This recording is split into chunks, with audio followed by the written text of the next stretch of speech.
exciting project right now. It's probably one of the quickest moving projects that we've had. And part of that has to do with the need, but also part of it has to do just with the enthusiasm of this team. It reminds us very much of the Sponsorship Accountability Metrics group as to how passionate the members are about this subject.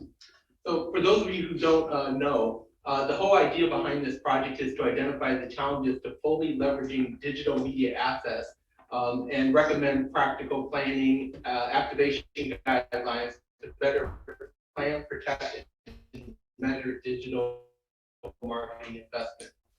So we divided this up into three major pillars. One is plan, which is a investment, and the third is to measure and optimize, ensure proper digital valuation.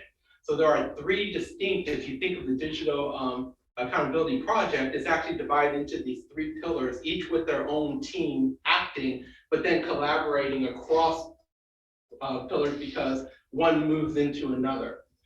Today, what we're going to talk about is the first one, the plan pillar. And that includes three major things: targeting, brand experience, and programmatic. So those are the three aspects within the plan area. And the protect is data integrity and data governance, transparency and digital process governance.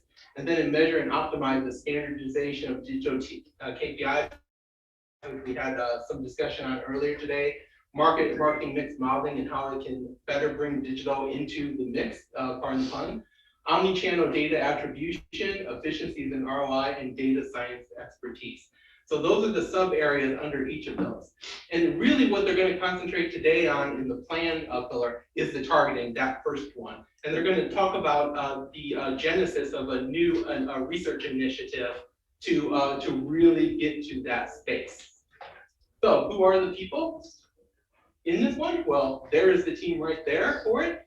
We have Kelly Barrett, who will be speaking a little later. Carrie Ford is the co-lead of that pillar, as well as one of the co-leads with Parush Papala for the entire digital accountability initiative. Each of them have taken on one of the pillars, and I've taken on the protect pillar. Then we also have Brian Hamilton from Double Check Advertising. We have Scott McKinley, who's also from TrueSet, Joe Plummer from Sunstar, and then Kevin Richardson from Information Insights. So we have all of those a great group working on this. So at this point, I'm going to turn it over to Joe Plummer to take us through the details of that. Thanks, Frank. I'm a living example that you can teach an old dog new tricks. I've learned so much on this project from Kelly and Scott and Kevin and Brian about this world of digital targeting. And actually, we think the way to think about it is as a digital ecosystem, because it is, and it's complicated. And maybe that's part of the reason why a lot of people just go with it and aren't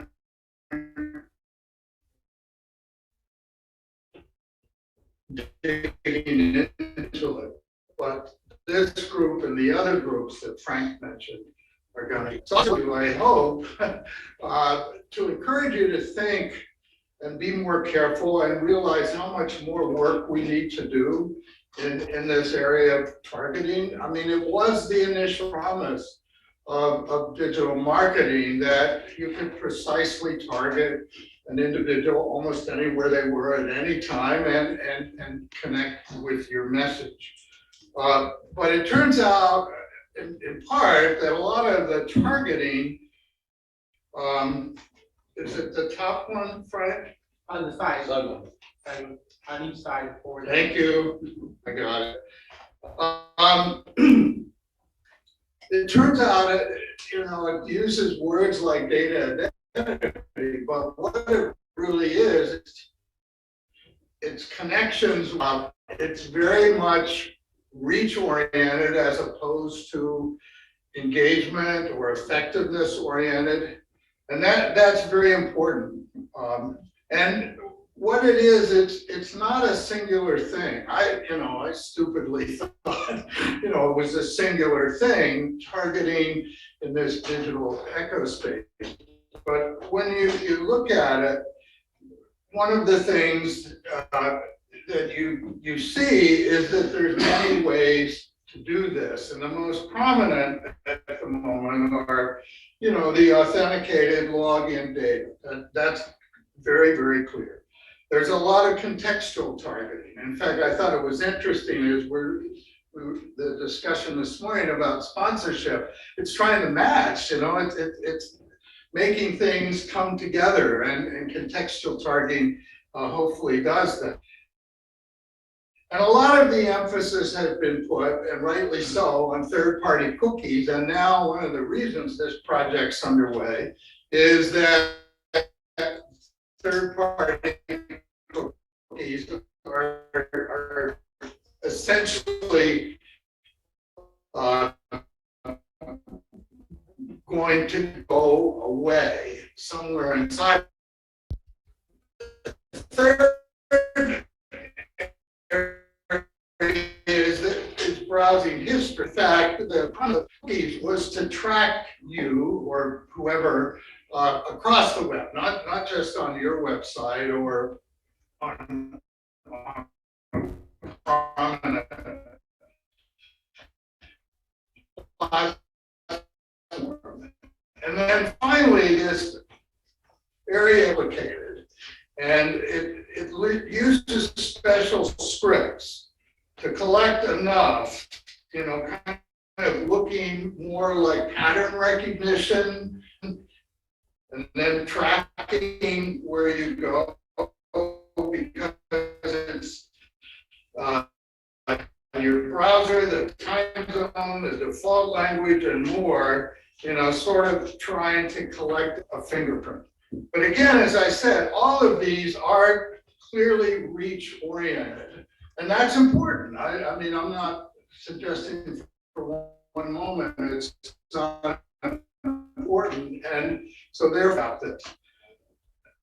What we think is important is this kind of paradox or balance or dilemma of the internet in general and then digital marketing, which is on the one hand, if I'm doing this right, there's consumer privacy concerns. And it's in a number of different ways that people tell us they're worried about it, and I just worked on a research project for Google, and one of the deepest fears people have is the loss of identity.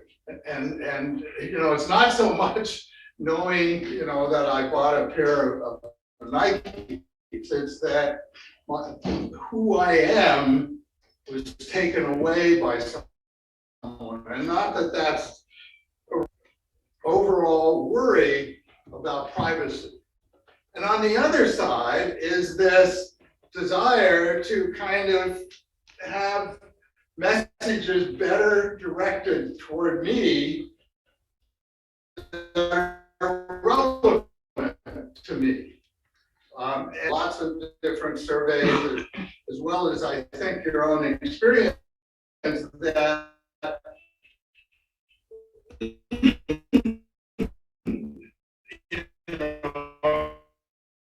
you're living in an apartment that's coming to your place. So this is a balancing act, and targeting is an important part of it. And so while the focus at the moment, as I mentioned, is on the path of third-party cookies, this path has a long history. I'm either clicking it wrong or I'm getting ahead of myself. It actually started back in 1994 with this original idea by Lou Montefulli, who was an engineer, software engineer at Netscape.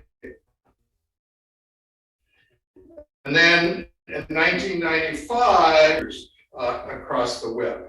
And it sort of became what we know as digital media and digital targeting. Recently, a lot has been going on. It sort of started in a way with Google announcing changes to their Chrome browser that would boost user privacy. Quickly followed by Firefox blocking third-party cookies, and then Google eventually saying they would plan to depreciate third-party cookies. And then everyone started jumping in with announcements, and the combination of associations, the big walled gardens, speaking about what they're planning to do, the platforms, and so on. It's just accelerating. And that was our point to this chart, that everybody's kind of now jumping in, that we found really interesting and important, and why we believe MASB has an important role here is farms and the walled gardens and everyone else, all the websites and the IABs and the MMAs are doing, is the emergence and unbelievable proliferation of analytics. As I said, I'm an old dog learning a few tricks. I remember I joined Leo Burnett Company in 1967. We looked at Simmons and Nielsen, thank you, and used a lot of intuition. I think there were a few others. I mean, this is just incredible, and I want to thank MMA and breakfast chart together, and just to make the point that brands are going to look at a lot of options, and the feeling is, and Kelly's going to talk about this a little more, there'll probably be more than one way to look at it, and more than one way to kind of make sure that you've got the right kind of accuracy. But it sort of begs the question of, does there need to be some kind of light being shed on all of this, and possibly some kind of standardization, which we hope will be the MASB role. So should we all be worried about cookies going away? Is it kind of an Armageddon of digital marketing? Well, our team thinks not. In fact, our team thinks and wants to point out a few things. That is, right now, cookie syncing or synchronizing or matching or whatever you want to call it, data on the same user is far from perfect. In fact, a little bit of an understatement, as Kelly's going to show you, but it's the mental model that you have, that the cookie targets me and follows me everywhere and knows who I am, is not quite the story. And the cookies are limited to browser activity to begin with. And a lot of browsers, our estimate is, Brian was really helpful on this, that anywhere between 40 to 60% of the browsers already reject cookie tracking. So, and then third, the walled gardens like Facebook or Amazon or Google, they're built around logged in users. They don't share their cookie matching data. It's all kept to themselves. Same is true with Apple's app tracking transparency. So we said, let's dig deeper into this and explore the quality of tracking data with the help of an amazing new startup about who they are and some of the amazing analyses that they've done is my friend Kelly. Thank you, Joe. Hey everyone, Kelly Barrett with TrueSet. So first and foremost, thank you to MASB for involving us in this work. We are centered around data accuracy. I'll get into that a little bit more as we hit the slides. And actually, I'm going to take a little look at this one guy. All right. But a team that has brought this all together, pleasure to work with them throughout the past couple of months. So I thank them in a big way. All right, so one thing to make clear is the previous slides talked a lot about the deprecation of third-party cookies. That doesn't necessarily mean that third-party is going away. Yes, some of it go away if it's collected off of strictly cookies or strictly off of mobile device IDs. But there's an entire ecosystem out there that is used for targeting on third-party data that does not necessarily use those two components. So very interesting when people talk, there's a lot of people who, sort of confuse the two and say, oh, third-party data is also going away. And it's not a situation. I think it's going to be a great carryover into new things that come out that Joe mentioned as far as contextual, things along those lines. Google's got their situation with blocks and things along those. So we'll be keeping track on that. But third-party data is here now. It's being used, and we need to understand more about the quality and the accuracy of it. So who is TrueSet? Monitoring accuracy at record level for consumer data, the data that is being used for all of this targeting. It's obviously, data is driving, it's been told to be the fuel of our advertising economy. And we always like to use the analogy of why would you put unrated gasoline into your Maserati? A lot of the brands and agencies, the publishers, you're building these engines, you're building amazing things, amazing tools, putting data or the fuel into it that has not been measured, has not been deemed accurate or inaccurate, and having an actual lens to do that is important and needs to be done. So we are hoping that measuring accuracy leads to more informed decisions and producing better business results, which is all what we're here for anyway. So who are we at the end of the day? We are independent. We are not media sellers ourselves. We are not a brand. We are measurement. And to that, we are 100% transparent with our methodology.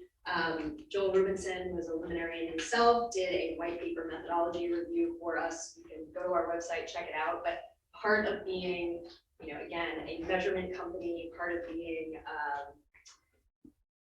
a referee, if you will, is that we want it to be transparent. We don't root for anyone in particular. We just want to make things better. And that actually hits that fourth bullet. We are not pay to play with the data providers who work with us, those third-party data providers. You can imagine if one paid us $10,000 and another one paid us $15,000. I wonder whose data accuracy is going to look better. We don't want to call that into question. So we are not pay to play with the data providers that we score. We are agnostic to ID spaces. This hits upon what Joe was talking about. We built our entire system off of what's considered HEMS for short. Hashed emails is what that really means. And it has to do with a lot of looking at the ecosystem and saying, this is going to happen to cookies. But to Joe's point, they were sort of flaky to begin with. So we didn't want to use that as our base. Mobile device IDs also sometimes suspect at best now because of rules with Apple's ATT. So things like that, we went after the hashed email space, but we're agnostic because that hashed email can go into any of that long logo list slide that was shown, because that seems to be right now the contender for bridging the gap between cookies are going away, what do we start targeting on next, and into the anonymized space. Last but not least, we're here today talking about marketing. This is probably my other little plug, but this is data. Data drives everything. It could be your insurance forms next. It could be decisions on weather and climate change. Who knows? But it needs to be accurate underneath. It's a foundational layer, and that's what we've built. So just a little bit more about us. Like, why should you're like, okay, who the heck are you guys? What we've accumulated is over 884 million unique hashed emails. That's pretty much every consumer, everyone who's on this call, everyone who is outside in the beautiful weather here in New York City. And we have scored all of these demographic attributes because they are, again, foundational to what is happening out there. You may say to yourself, I want, McDonald's buyers. At the end of the day, you want to understand who that McDonald's buyer is, and a lot of that comes through demographics. And the ability to get that right is how models are built about purchase, and it keeps going from there. So can I ask you a question? Yes, So 884 is because people have multiple addresses? exactly. Yep. Good picture. He's so fast. Well, but look, the problem on all this stuff is as soon as you start moving into the space, it's how does that tie back to demographic or psychographic data? And you're already getting a, kind of a fragmented response because of that, because people they're not tracking all the way back to the individual. Mm-hmm. Exactly right. All right, I'm gonna build this because it's building weird. So how do we do what we do? Where are we coming up with these accuracy ratings? I'm gonna go through this at a very high level. Again, I encourage you to look at Joel's paper, or we can talk afterwards and talk your ear off about it. But what we decided was not to utilize our own data. How are we going to, in the short time that we've been about, create a better system than the folks who are on this slide? And I have to add 3 more logos by the end of this quarter. But you can imagine, Axiom and Epsilon up there up top are just like, what do you mean you're gonna create your own data asset and call it, accurate? So we didn't. We basically said, why don't you guys all join this collective, and in a value exchange, we will give you insights and information about your accuracy so that we can create this record level, attribute level scoring system.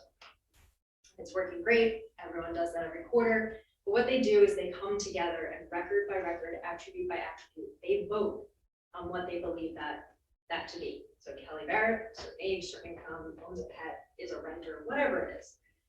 But the thing is, on face value, why would I trust them all to be like, yeah, I'm the one who's accurate? So we deploy deterministic declared validation sets. A lot of people in the industry call them truth sets. We decided to mess around with that and call the company truth set. So sorry for that in advance. But these are validation sets, smaller panels. I'm from ComScore. Back in my heritage, my founder is from Nielsen. So think about things like that, where people are getting these smaller research panels to essentially tell us in that logo group who are the Einsteins and the Newtons, and who are the folks who are from like the Dumb and Dumber movie, right? Like, where is everyone in between on that particular attribute? Because I can tell you right now in this ecosystem, there's not one company who's amazing at everything out there. It varies because they're all doing different sourcing, they're all doing different modeling, they all have different client bases they're attending to. So we brought everyone together and we give them a weighted score. And that's when they come back together. All of them vote on my records, my attributes, and we come up with, fast forward, fast forward even further. We come up with what we call truth scores. These are record by record, attribute by attribute, almost confidence scores as to how accurate we think those two things are linked together. Any questions on? So what we are going to explore with MASB is the accurate truth about data inaccuracy is what we call this project. We actually have 2 projects going on, but I'll touch upon the first one.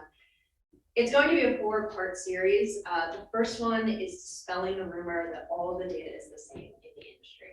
So a ton of those players on that logo slide have said themselves, but we all buy the same data. It's a very incestuous space. We were like, okay, well, that's going to be a problem for our business model. I will share results on that one that just dispels that rumor entirely. The second one, wow, screwed up the numbering on that one. They're all number 1 in our hearts. The second one is really to talk about those attribute accuracies out there. Again, I mentioned some attributes, we've been dealing with them forever, such as age and gender. You would wish still these days that they would be better. Certainly they are much better than something like the presence of children, where I could literally ask you any number and you'd be like, yeah, that's actually correct, because that's what the industry is telling us. None of those numbers are correct. The third and fourth really get into more of that. This is where, when Frank said that the 3 pillars really sort of bleed into each other, it's sort of an ongoing continuance. The third and fourth are really around quantifying accuracy before and after you do onboarding. So we're talking about hashed emails. Those have to go into that cookie space. They have to go into those devices, or not devices, devices, with the ID spaces, with the trade desk, with library ramp ID, things along those lines. How does that change the accuracy due to identity resolution? And then the fourth part of this project is, after that is done, it's all sent to a DSP. It's all sent somewhere, another hop in the system that could create inaccuracy and changes the data. We hear it from the data providers every single day who say to us, you're telling us our scores are X. When we put them into Y, everything changes. Clients are complaining and it's like, they didn't do anything. They just pushed it through the system. So we want to go ahead and quantify what that is and create best practices out of it. So do you think that that complaint is legit, or it's just a kind of a head fake to get people thinking in the wrong direction? I think the people I speak with are earnest about it. They're not the salespeople, if you will, who are trying to sell the data. They are trying to make their products better. And they have said, it's not like we want to penalize the onboarding companies that we're working with. They want to help them to be better for the rest of the industry. So I hope, maybe I'm just an optimistic person, but I hope that it's not a head fake. So if data is given to a DSP and then some quirk, the deep and dark side of the algorithm changes it, is that a mistake or is that intentional? And what are they doing to solve that? Yeah, I mean, my estimate of it is, it depends, right? It could be someone doing something nefarious. It could be all of a sudden an introduction of bots or something along those lines. Depends on what's in that entire stack. Or it could simply be, there's DSPs out there right now who create premium situations based on their AI. They're doing that intentionally. Are they measuring on the back end? And again, being ex-Comscore, ex-Nielsen, we're like, you have to do both parts to see what happens there. And that's actually what we would do in that fourth stage, is measure after the actual activation happens. Okay. Yeah. So is the fourth stage, is that, that's the survey component to it? I would give you the example, I'll give you real names to throw into each one of them. Let's say I'm working with Epsilon, who onboards into LiveRamp. They're changing their hashed emails into cookies, mobile device IDs, as long as they're still around, into ramp IDs. Ramp IDs will then get pushed to the trade desk. What we would do on the back end is likely measure, we offer this solution as well, but if you think about Nielsen Star, Comscore's BCE, we would also offer something along those lines where you can measure the on-target percentage versus, So where does the lucid piece come in? there is no lucid piece here. Okay, like there's confusing that. We do partner with them, but with the level of data at scale right now, we've been able to run some of this without a survey component. So you score the data set, and then they're saying that there is loss in the sync between the DSP Mm-hmm. because those IDs don't necessarily match up. Right. It's basically the accuracy of the linkage, not the demographics assigned. Because we've already measured the demographic assigned in the second bullet. Now we're going to take that knowing and understanding what that accuracy is. Let's take it into the onboarder, see how that changes. Maybe it improves, who knows? And then take it into the next step, which is the DSP. Now, you're saying that there's a disparity based on, sorry, this is what I keep flipping. So there's a disparity between the target density in the DSP, or you're saying there's a disparity in the sync itself? Those last two would be more sync related because we're measuring the accuracy at the second stage of this data provider has an 87% accuracy. Once they go onto another ID, maybe it drops down to 78. Right, And because then maybe- because the DSP might not see those. They may have never seen. Less from a volume perspective, more from an accuracy standpoint is what we're going to look at. But as a guy who's helped build Medium Map and has built an SSP, 2 SSPs and a DSP, like it could just be they haven't seen them. True, Right. true. I think we would end up taking that out of the denominator Right. to create that. We have one question from the online here, actually two. I'm going to put it together because they're related. Okay. It says, do you have non-rational data? And by non-rational data, an example they give is Bill Harvey's RMT as an approach. So as a more, I take it as more psychographic and that, those type of things, engagement type Got it. measures. Yeah. Sociological engagement type measures. So we, being a startup, we decided, let's focus on demographics, let's get traction there. And the real reason is, again, foundational. The bigger reason, if we couldn't do this correct and get adoption, why should we go into those other areas? The rest of the market will have declared it, no, I don't think so. The other thing is, with some of the opinions and things along those lines, it's hard to actually find a validation set, right? Like what you think today could change tomorrow based upon popular opinion or something you've read. And we are not going to go into the business of just creating a metric that is not founded in really good truth and really good science. And so that's probably an area that we will stay away from. As far as purchase, gone to the movies, things like that, where you can actually tell an action, as long as we have a great validation set or sets really, because we multiply or we deploy multiple, then we would go ahead and be able to measure it. The engine is built to really point at any type of data asset or outcome. Okay, can I, go ahead, Dave. Is the accuracy that you're referring to, at what level of disaggregation? Is it at the segment level? Yeah, so- And not on the individual level? No, it's so great question. It is record by record. So if I have 3 emails and it has information about me in all of those data providers' files, you're gonna have scores on each one of those 3 emails for each one of those attributes.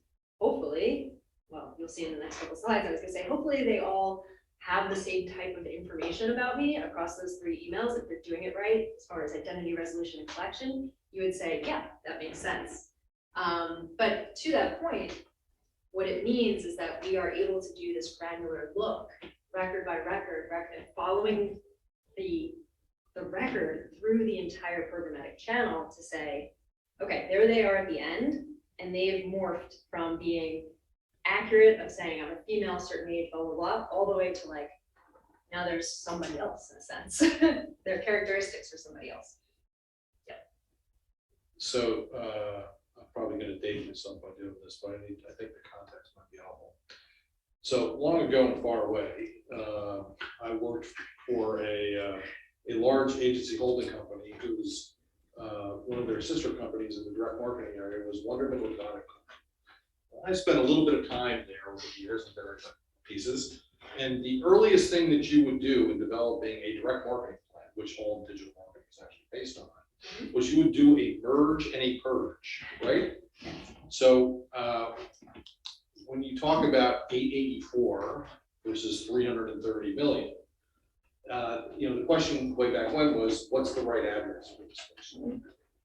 That same question arises now, because I imagine most of us in this room have multiple emails that we use for different purposes.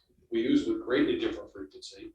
And maybe you all know, but it seems to me that there's a really bad job being done of realizing that this person is the same person as those 3 or 4 other emails. And if I judge by the offers that I get to my various emails, it's kind of shocking how different I am, right? So we were talking to Travis Scott this morning. I do get the Travis Scott stuff, probably because I'm confusing it with my son, right? Okay. At the same time, I'm getting all the drug ads for somebody at some age older than me, and then I'm getting stuff in between. I'm like, I am the same guy, right? So the great promise to the consumer is you'll be more appropriately targeted because we know you, when clearly the way that's operating now is that it's not. So get me from 884 to one person with right email address. So that is the identity resolution that's going to happen. But even with that identity resolution, all they're doing is going to collapse your IDs into one person. Right. Which demographic from all those people are they taking, or all those emails, let's say, are they taking? And that's what we're finding out is there's massive disagreement, even before we talk accuracy. I don't know which one's right, but there's just massive disagreement. So that's what we're hoping to shed light on here. Shall I? Yep. Sure. Data. We like data. Woo, results. Something to take home to your friends. So So in Q2, and we run quarterly results, so we'll have updated Q4 results coming out. Q3 was not ready at the time this slide was created. But we looked across 16 of the demographic data providers that we work with.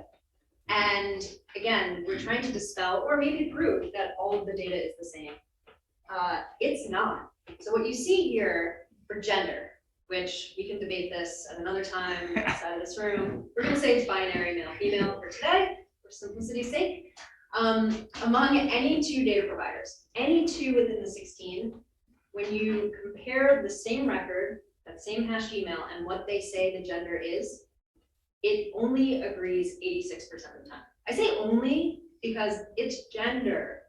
How long in this industry have we been doing this, right? You would expect it to be higher. What happens when a third data provider enters into the conversation? It drops all the way down to 76% and continues on down to 43%. They can only agree across all of these data sets 43% of the time on gender. Doesn't even tell you if it's right or if it's wrong. I'm definitely a 19-year-old male. Great. I remember. There's a subscription. Now Mark, I it's never something- paid for any subscription. Now, with something like age, where there's certainly more granularity than a binary male-female, we see that again, only when you look at any two data providers, they only agree 64% of the time. That stat never actually rebounds. As we keep going out and out and out, all the way to the 16, if I added my new data partners who were involved in the work with us, it would probably keep going down or plateau out. It never comes back up, but it drops all the way down to, what is that number, 7% agreement? Yeah. So through this, I'm not gonna go through this line by line, but you can start to see that all of the data is not the same. They don't even agree with each other, even if they consider themselves incestuous. This doesn't even touch upon accuracy. We'll hit that next time. Talk to me a ton about the accuracy of all of it. But you can start to see even, where the industry plays in terms of being strong versus a lot weaker. So I mentioned presence of children. Any two data providers in this group only agrees with themselves 21 across them, 21% of the time. It's just a hard attribute to get correct. The holidays coming up, vaccines. On the, 29? Am I reading that right? what's that? 29. 29, sorry. Yeah, sorry, I just Big want to bigger make sure. glasses. Okay, Bigger. great. No worries. All right, so you guys will be able to see this in your take homes. We talked about the other 3 steps, and I think we're gonna touch upon the second project. I wanna do a time check. No, I think we'll Okay. put up on the second project, but Perfect. I think we should spend a little bit of time here on this particular project and what does everyone think about its value?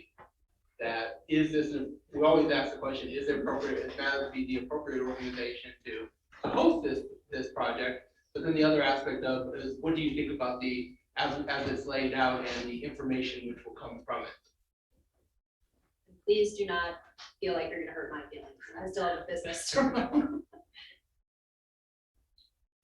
Thing to say, if I was doing the elevator speech for this, right?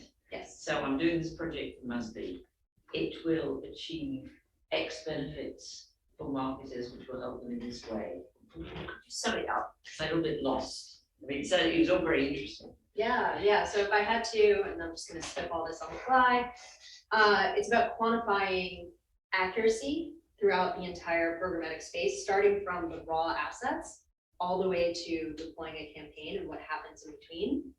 And then what I'd love to see this group is create best practices out of it, having that actual data in hand. What does a brand, what does an agency, what does even a publisher who's buying this data or even deploying it against their campaigns for their clients, what should they be looking at? What questions should they be asking when they talk to onboarding services, when they talk to DSPs, when they talk to data providers themselves? Sure. Sorry. So far what you've shown us is the divergence across different providers. Mhm. At some point, you converge this, We do, and that would be within the accuracy. So we take it the next step right? and we say, all right, you've all told us different things. What is the what is the confidence we have in the accuracy of that record being male or female or a certain age, blah, blah, blah. And do you reveal, I mean, you said everybody votes in some sense, but do you reveal how that convergence happens? We do, so we have what we consider average truth scores that get reported out. Each data provider receives their own average score. It almost becomes a competitive ranking that happens. They all have an index and they have their own score, but we do have an industry level score. So we're going to come up with an average, so an average gender Yes, for a specific individual. for average gender across the 884. Across all of it, but you're taking it I down. do have, but we don't hand that out, record level scores. Okay. That would be too much for everyone to adjust. No. We actually use that with the agencies, brands, data buyers. When they're out there buying, they'll say, Kelly, I'm working with so-and-so, remove the records or tell me which records are below 0.3. That's all. And in doing that convergence, you've got everybody's estimate, but you also have uncertainty that they provide around that estimate. Exactly. And so it'd be interesting to see how you use that uncertain, not just their vote, but their uncertainty around that. Yep. That'd be interesting to see. But Frank, to your question, I think this is a really interesting project that could be very useful for us. And certainly one worth pursuing. Short of, I don't know if we really want to be promoting a firm, but I think the output that we have here should be very, very useful to a marketing community. And be supportive of the project with that in mind. That's a great feedback. Yes, and our natural position is we work with all the people within a given space. And we look for a collective value from the knowledge that they generate. And basically, the way we view this is that this is research on research to some extent. Right. I have an elevator pitch, Joanne, when I do this, is it fundamentally comes down, and this is a little crazy, but how do you know what you know when you don't really know that you know it? That's really good. Write that down, Joanne, write down. I actually just wrote one for you, which is, it really is, the benefit to marketers is they get more accurate data about who they're targeting. Shows them to run their businesses and target more efficiently and more successful. I mean, And that's the my- poor people targeted will hopefully be more likely to be targeted by marketing that's relevant and interesting to them. Instead of, Tony being offered ballerina dresses or whatever.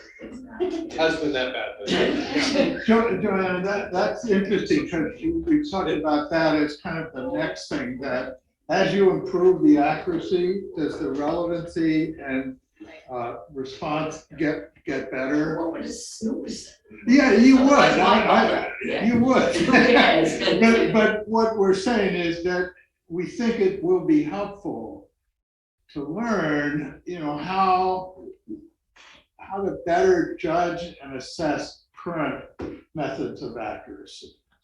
The other side of that too, though, Kelly, is if I'm understanding correctly, if you're measuring, like you're giving scores to accuracy and experience, average scores across their product suite. Yes.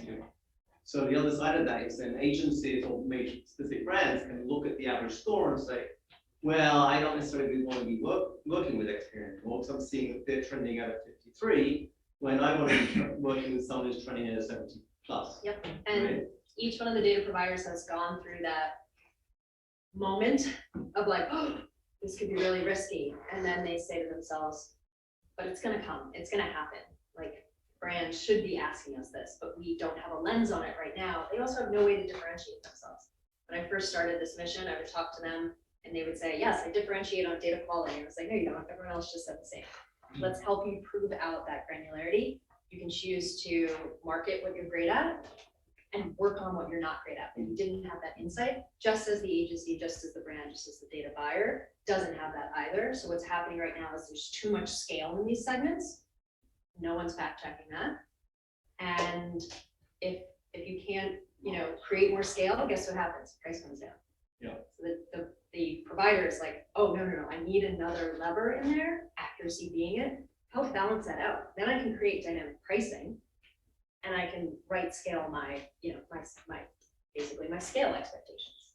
So one response to the question of why should MASB be doing this was contained in your statement there. Why MASB should be doing this is, as you said, brands should be asking these questions, whether or not, right? Yeah. So the whole notion of best practices or thought starters as you're going into a space, they don't exist, right?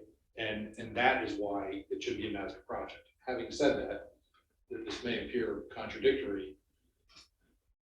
Right now, in this space, across the marketing associations and other self-described experts, there's an enormous tower of Babel going on. Everybody's falling all over themselves to say, we're gonna do the be-all and end-all study, which is gonna, you know, we're gonna come down with, just like Moses with the 15, or was it 10 commandments from the mountain, or the Mel Brooks. And we're gonna have the solution. It hasn't happened, right? And it hasn't happened. You know, one of the reasons we're very glad that you're here, Kelly, is because independence and objectivity is very important to us. And unfortunately, many of the players that are involved in those projects derive significant revenue from the people that are part of their larger ecosystem or member base, right? So my gut is, I think we do need to do this. We're going to get resistance. We're going to get people saying, you know, stay in your lane, to use the colloquial. We're going to get all of that kind of stuff. You know, that doesn't bother me, but we need to, you know, if we're going to do this, Frank, we need the discipline of the project chart that we go through with every team to say, what are we doing? What are the deliverables? And what's the timeline, right? Because the call that I mentioned earlier today that I missed with MRC, I was busy that day, but I actually didn't want to be on it because I didn't want my presence to like say that I was in agreement with it, to be perfectly candid with you, you know, for this remote, because I was like, you know, they haven't been doing their job, right? You know, at the end of the day, the marketing ecosystem, I'll take my share of the blame for this, allowed, you know, 2 seconds of exposure of a digital ad to count as full exposure. That's just wrong, right? And all of those things were pushed by a lot of people who made a lot of money and have now disappeared because they were early into this, how do I, you know, cash out and stuff, right? So if we're gonna do it, we're gonna have to be as precise as we can about what we're trying to accomplish.